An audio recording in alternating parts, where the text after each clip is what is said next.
Hey there, YouTube.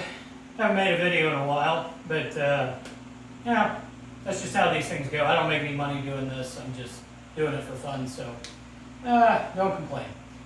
Anyway, I wanted to share with you really quick a creative solution that I came up with. I've been considering putting some dips in my program because I've been moving more towards a bodybuilding type of setup. And I was looking at dip bars, but you got problems with dip bars. One, if you get a cheap dip bar, they're a very funky, big size that makes storing them a big problem in a small gym, like a Matador or whatever Titan or Bell's version of a Matador is. They take up way too much space. Now you can pay some primo money for like Mutant Metals or the Rogue Velocidor that come apart, right, and you can store them a little better. And that's what I was looking at. I was going to buy a Velocidor. However, they're extremely expensive, and I haven't done dips historically, so I don't know if they're going to aggravate my sternum or my shoulders.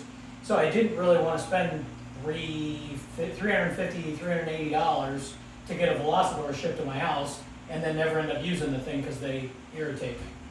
So, or because I just don't like dips. What do I know? So, I came up with a creative solution, which is to use my trap bar. So this is a scratch and dent Titan trap bar V2, just sitting in some J-cups. Now these are rep round sandwich J-cups, which I like for all specialty bars. But that's not really critical to this situation. And then what I've got here are two of these hammock straps. I bought these a long time ago to be able to adjust the chain height when training with chain. And what this has done is it's allowed me to balance the opposing forces, because if I don't, this is weeble wobbly. It wants to spin in the J-cups when you're mounting and dismounting. It's not the end of the world. You can do it without doing that, but it's just a little more finicky. And I think as you get fatigued, or if you ever load this, you're not gonna like that, because it's gonna represent some injury risk, because you could always tip forward and then fall and whatever. So it's just an unnecessary risk to take. So I've got one strap here, one strap here. That one's pinned into the back side of the rack. This is pinned into the front side of the rack. The neat thing is, because these are adjustable and the holes in the rack are adjustable, this allows me to set whatever angle I want. Now, I don't expect really to use anything other than just parallel most of the time, but Rogue with the Velocidor has that oblonged, handle position where you can have like slightly inclined or slightly declined dips. And so there may be some utility to that. I've never looked into it. But this would allow you to do that. The only thing it wouldn't allow you to do is change the width between the handles, or like the angle of the handles. They're parallel to each other. For me, I kind of like that. I wanted parallel handles. I didn't want my elbows flared way out. But that's, I think, personal preference and anthropometry. The other thing that's cool about this is because the V2 has two handles, this gives you a place if you're doing band-assisted dips. Like, I haven't done dips in the past, so I'm starting with banded-assisted dips. Well, I can put the band down here on the lower handles, and it makes it easier to get my knees into, and it's just a little less fiddly. And all this is a Monster mini band looped around itself, and then there's a carabiner right here to hold it so it doesn't come apart. I also put a couple fat grips just on this the place here, so that I don't know, it feels a little better on my hands than regular. So if you're curious about how good, because it's actually, I had to fiddle with this for quite a while to come up with a solution. It's hard to get two round surfaces not to pivot against each other. I tried different ways of clamping right here and putting a pin in the side to try to stop the rotation, but everything had a little slop in it. It really wasn't very good. But this, I mean, as you can see, I can hang off of the side of it. It's good and sturdy. It has a very small amount of play, no problem. So let me show you how this thing functions.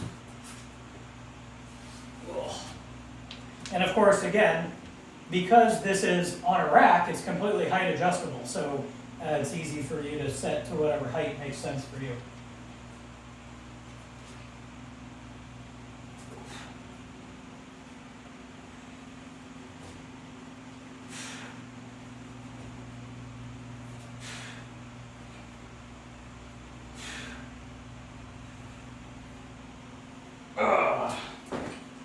solid, stable, easy, cheap, and most importantly, in a small gym, multi-purpose. This trap bar, I think I paid like $150 delivered. Like I said, it was a scratch and dent deal. Plus, you can use it for trap bar pulls, which I kind of don't because I kind of hate trap bar pulls.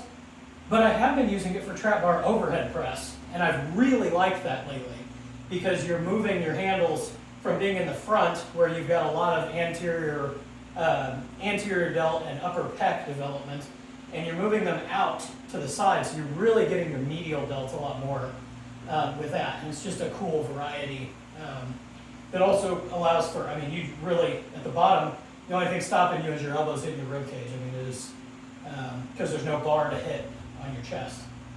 So I like that. Bands, everybody's got bands, they're cheap. Fat grips you don't even need. This will work in basically any J-cup that holds the trap bar. And then these little straps are off of Amazon. They're like $10 probably for 2 or something like that. So a Velocitor's, you know, $380 and only does one thing. This is less than half that price. Faster actually to set up than a Velocitor because I'd have to go pull it off of its spot, put the mount up, then put the, you know, flip the arm or flip the assembly down, then put the arms in, then screw the arms on. This just goes right in its spot on the gun rack, pull it out, sit it in the J-cups, clamp it down, good to go. So this is a pretty sweet solution, and I thought it was worthy of sharing with you. Hopefully you get something out of that.